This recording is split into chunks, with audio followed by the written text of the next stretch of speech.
Hello, everyone, and welcome to another episode of Psyched Perspectives. I'm your host, Dr. Frank Clark, and happy August to everyone. Today, we're going to be talking about the topic of ADHD, which is a hot topic in our field, not just in psychiatry, but across all fields. And I'm excited to welcome my friend and colleague, Dr. Paige Walton, who is a double board certified child and adolescent psychiatrist and adult psychiatrist practicing at Sweetgrass Psychiatry in Mount Pleasant, South Carolina. Her clinical work focuses on ADHD, mood disorders, anxiety disorders, and complex comorbid presentations in children, adolescents, and young adults. Dr. Walton also serves as an affiliate assistant professor at the Medical University of South Carolina, where she provides mentorship and education to child and adolescent psychiatry fellows. So without further ado, Dr. Walton, welcome. Hi, thank you so much for having me. I'm so excited to be here. Well, I'm excited to engage in a fruitful discussion with you on a topic that I know is near and dear to your heart. So thank you for joining us on Psych Perspectives. So I would just be curious. I would love for you to talk about why you have such joy and passion when it comes to working with individuals with ADHD. Yeah, this is really a population I love working with. I think what I love most about working with children, adolescents with ADHD is helping them feel understood. Many of these children have spent so many years hearing that they're not trying hard enough, they're not living up to their potential, when in reality they're really trying so hard, more than I think adults realize, or maybe what it looks like on the outside. Um, and when we're able to identify what's really going on and give them that right support, we can see improvements, not just in school performance, but also in their confidence and their relationships with their peers, and their family, and helping families and their patients kind of move from a place of frustration and blame that comes a lot with ADHD, and kind of working more towards understanding and giving them practical support, can be life changing and just so rewarding to see.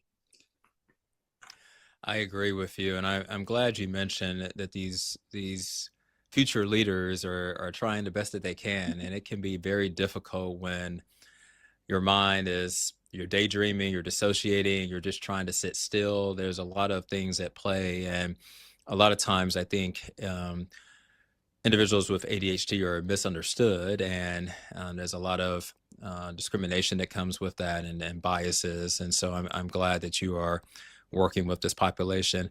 I'm just curious. I know obviously you're a child and adolescent psychiatrist and adult psychiatrist. What got you interested in specializing in treating children and adolescents with ADHD? Yeah, I think again, kind of going to back to how these patients are so misunderstood, and I think that they get missed a lot. And over time, that can really have such big consequences. I mean, I think the biggest thing is touching on like that self-esteem and how a child views themselves and their self-concept. But also, of course, academic difficulties and grades. Um, that can have impacts on relationships with peers and within the family. Also, that impulsivity can increase risk of things like accidents, unsafe driving, substance misuse. And then, if it gets into adulthood, can have impacts on, employment, finances. So I just think it's so important to intervene early, because a lot of these things can be prevented with appropriate treatment. Well, what you're highlighting to me talks about the impairment that it can have in a person's overall functioning socially, whether or occupationally, interpersonally. And so I think that's important to recognize, because I think sometimes people just say, well, this person can't focus, like they'll be okay if they're not on a stimulant, Mhm. but they don't really understand the downstream effects of untreated ADHD, especially for many years. Which brings me to my next question. Could you talk about a lot of the disparities that you've seen as it relates to individuals who may be misdiagnosed or undertreated or undiagnosed with ADHD? I know there's a lot of data about the gender disparities and racial disparities, so I would love for you to touch on that. Yeah, yeah, absolutely.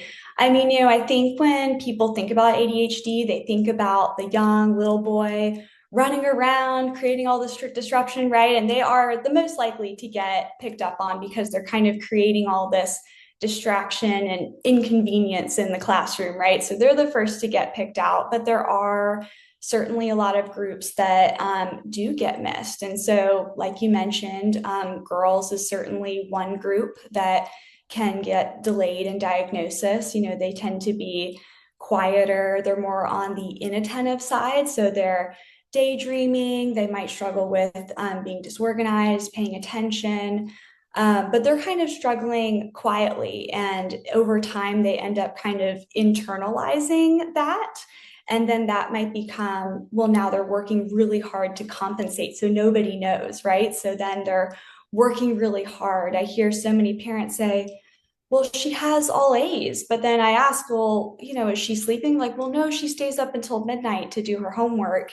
And, she's staying after school and working so hard, right? So they're compensating so hard, which might turn into anxiety, perfectionism, and then becoming like, gosh, she's so sensitive. She's always so overwhelmed, right? And really, the core of that ends up being ADHD.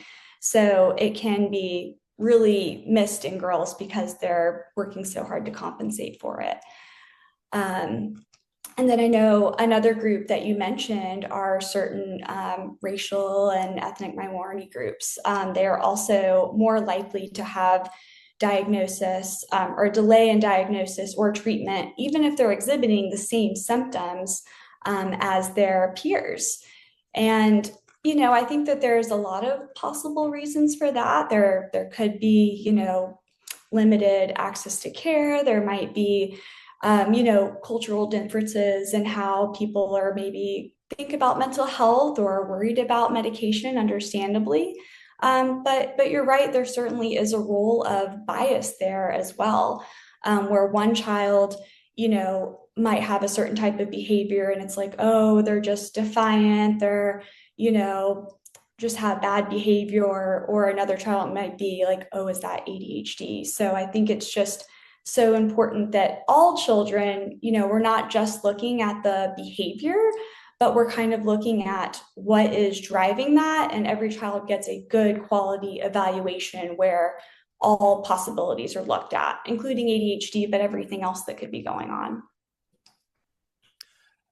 Absolutely. As you were talking about the gender disparities, a lot of adult women that I've treated in my clinic with ADHD, they will often tell me they have this perfectionistic, these characteristics, and what you then find out is that they were overcompensating straight A students, and I think it's so important to highlight those things. And then as it relates to the racial disparities, I'm not a child and adolescent psychiatrist, but I do see children and adolescents when they come into the ER during a behavioral crisis, and um, many have a history of ADHD. Well, I would say that it's ADHD, but sometimes it will be labeled as conduct disorder or oppositional defiant disorder, and we're missing a lot of these children. And as you know, there's this uh,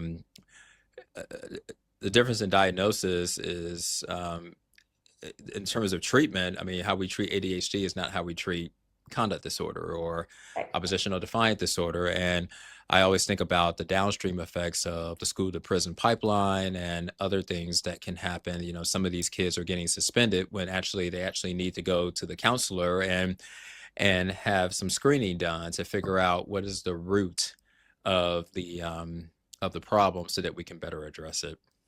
Absolutely.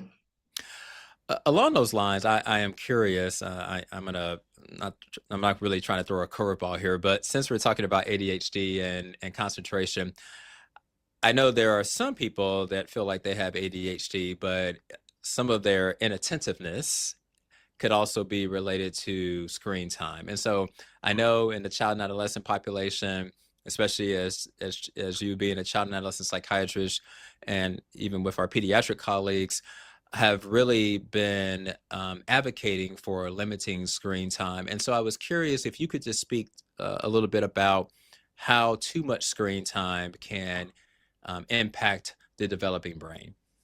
Yeah, absolutely. This is something I am so passionate about, and I'm glad you brought it up because it is so important, especially in this time that we're living in. It's just something that you can't escape, especially because now, a lot of the schools are doing their work on computers, and it's just hard to get away from. And so, how do we make sure that we are talking about appropriate boundaries with screen time, and how does that affect the developing brain, right? So, screen time doesn't necessarily cause ADHD, but there is definitely kind of a bidirectional relationship there where we do notice if children are spending more time on screens that they do seem to struggle more with inattention and also pretty significant emotional dysregulation. So it can make those symptoms worse. And at the same time, children with ADHD are kind of more drawn to screens. They're more drawn to that novelty, to the immediate reward of the screens. They have that trouble with impulsivity. And so they might really struggle with transitioning away from the screen. It might become a way that they begin to use it as a coping strategy as well. So it's just so important that we are talking about the importance of limiting screen time. And I wouldn't say there's like a perfect number for every child, like, oh, everyone should only do this amount, but it's kind of more like, what are they looking at on the screens? What are they using it for? How much difficulty are they having pulling away from the screens? Can they separate from the screens at night is really important. And also thinking about like when they're using screens, like what is that taking away? Is that taking away from time that they're getting adequate sleep, that they're getting out and getting exercise, that they're getting in-person socialization with their friends and family? So, I think it's impossible to completely take screens away. But it is important to have those conversations. And also, I tell my parents, it's up to you to model appropriate screen behaviors, right? I think as parents, we all have to reflect on our own screen time and what our kids are seeing. So that's kind of the best thing I think a parent can do. Yes, I know we're both parents, and my wife and I, our daughter is into the Roblox game, and Mhm. so we talk about 30 minutes a day, and we might fudge on that a little bit, but no, I think it's so important. What you said too is about modeling, and I know we're all guilty as parents. Sometimes we can doom scroll, and our kids are watching everything that we do, and so it's one thing to tell them, hey, I think you've had enough pad time, but they can always say, well, mom, dad, you're on your phone. So I think it is important that it takes two, and we have to be modeling appropriate behavior. And I agree. I'm glad that you said that, screen time doesn't necessarily be good or bad. I think sometimes we get into this all or none thinking, and there is evidence that I know some video games can be helpful for kids and anxiety, depression. So I think we have to find a common ground, a middle ground there when we're talking about screen time. So it makes me think of the book by Jonathan Haidt, Anxious Generation. I don't know if you've had a chance to read that, but it's a very good book. It is on my nightstand. It's up next for sure. Awesome. So a lot of times our patients will say, "Hey doc, what's new on the pharmaceutical scene?" And I know that there was a new medication that has been FDA approved for ADHD, and I was wondering your thoughts about it, if you've had a chance to look at the literature, and what would you like to share with our viewers? Yeah, so I'm glad that we're talking about medication because it is such an important piece, of course. I mean, no, don't want to forget the screen time and all the other lifestyle and behavioral modifications for ADHD, but medication is so important. Of course, we do have our traditional stimulants, amphetamines, methylphenidates that are so helpful, great evidence, but do come with some side effects, well, as all medications do. And then we have the non-stimulants that I kind of think is in two different families, the alpha agonists, and then our other non-stimulants, atomoxetine and viloxazine.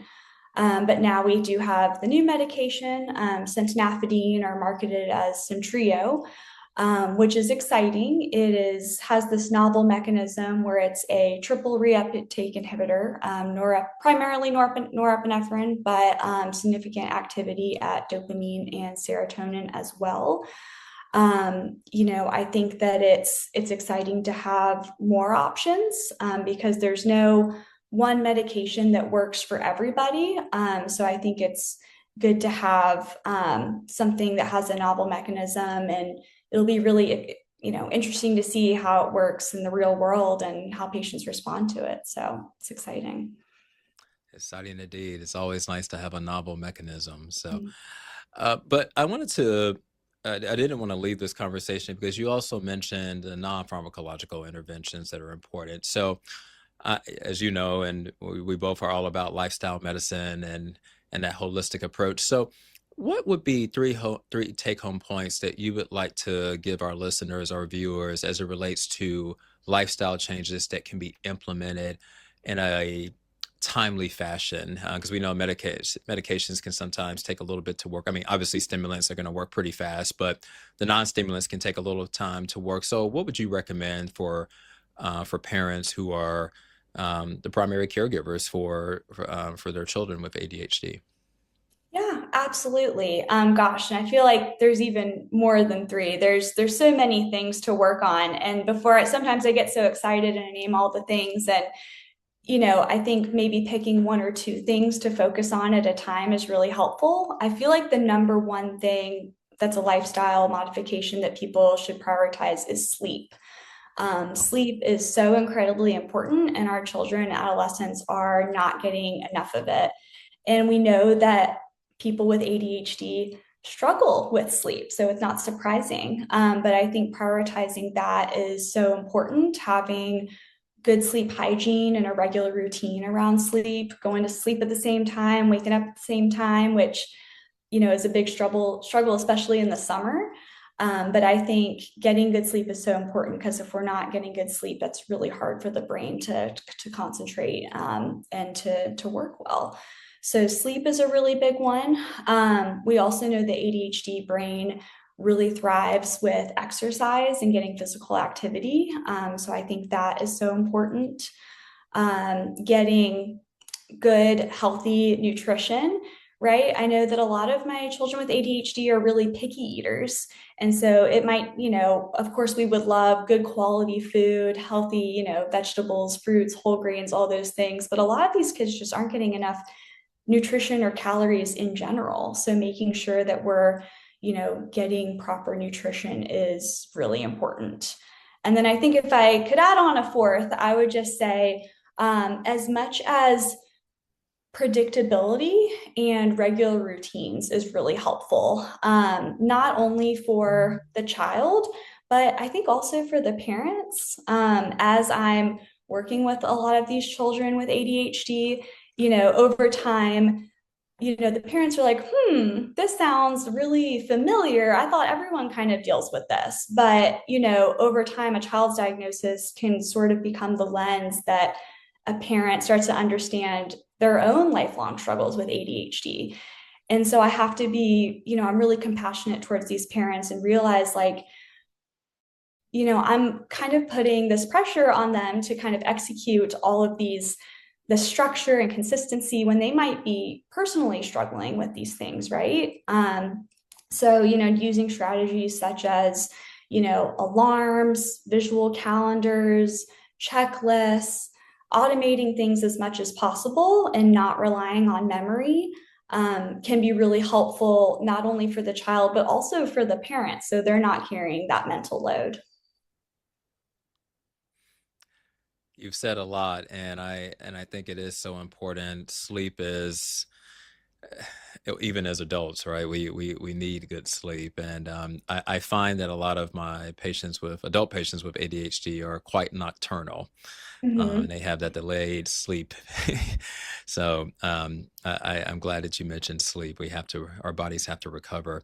Oh, the other thing too, I was going to ask. I know a lot of patients that I have sometimes will try to self-medicate their ADHD symptoms with caffeine. And I was wondering your thoughts about the maybe amount that you would recommend if for someone who has ADHD, especially if they're also taking a stimulant, because I know we try to encourage some caffeine, but not a lot. So I would love to hear your thoughts about that. Yeah, absolutely. And I think that is a great point. And so sometimes it's something we forget to ask about when I'm doing my kind of review of substance use. I always start with caffeine. And sometimes you are very surprised by how much people are drinking, especially not just a cup of coffee, but sometimes they're drinking these energy drinks and other things that have really high levels of caffeine. And it makes sense that they're using this because it helps with energy and can help have some benefits with focus and motivation. But I think you made a good point, especially if we do have a stimulant on board, we have to be really careful with monitoring how much caffeine our patients are drinking because it can, really impact those side effects, can have some cardiac risks. So, can create worsening anxiety, jitteriness, which then can become more distracting. So it is something to monitor. I'd probably say around 200 milligrams is what I tell most people to stick with. But some people have a higher or lower tolerance than others. So I think it's also monitoring how they feel when they drink that caffeine. Yes, I've had some people tell me that they will drink their last caffeinated beverage is around 7 p.m. And I'm like, well, that's we can change that. That's why you're probably not sleeping. And so it can be hard for people to cut down, but even just one caffeinated beverage, one less is progress. Mhm. So I have two more questions for you before we end our time together. The first question is, what are you most proud of, either personally or professionally? And the last question is, what does Dr. Walton want her legacy to be? Oh, wow. Well, these are really great questions. I think, I am a parent, and when you ask me what I'm most proud of, I think the first thing that comes to my mind is my two boys. They're 2 and 4, and they're just the joy of my life, and they make me so happy. So I think I'm so proud of being a mom. I think that's the first thing that comes to my mind. Um, and then my legacy, gosh, I just hope that my patients remember me as a doctor that hopefully made a positive impact on their life, that made them feel seen and understood, and hopefully made their life a little bit better. That would be the most important thing to me. Well, in my personal opinion, you are succeeding in both of those aspects, motherhood as well as making sure that your patients have a safe space and that they belong and are heard. So kudos to you for all that you're doing for our communities in South Carolina and what you will continue to do moving forward. I want to thank you again, Dr. Walton, for such a great dialogue and discussion. And I hope that our viewers and listeners have taken away some nuggets of wisdom that they can apply to their practice or their own personal lives. So, with that being said, this has been another episode of Psyched Perspectives. Happy fall coming. Happy return to school for those parents that are taking their kids back to school in a couple of weeks. And peace and blessings to you all.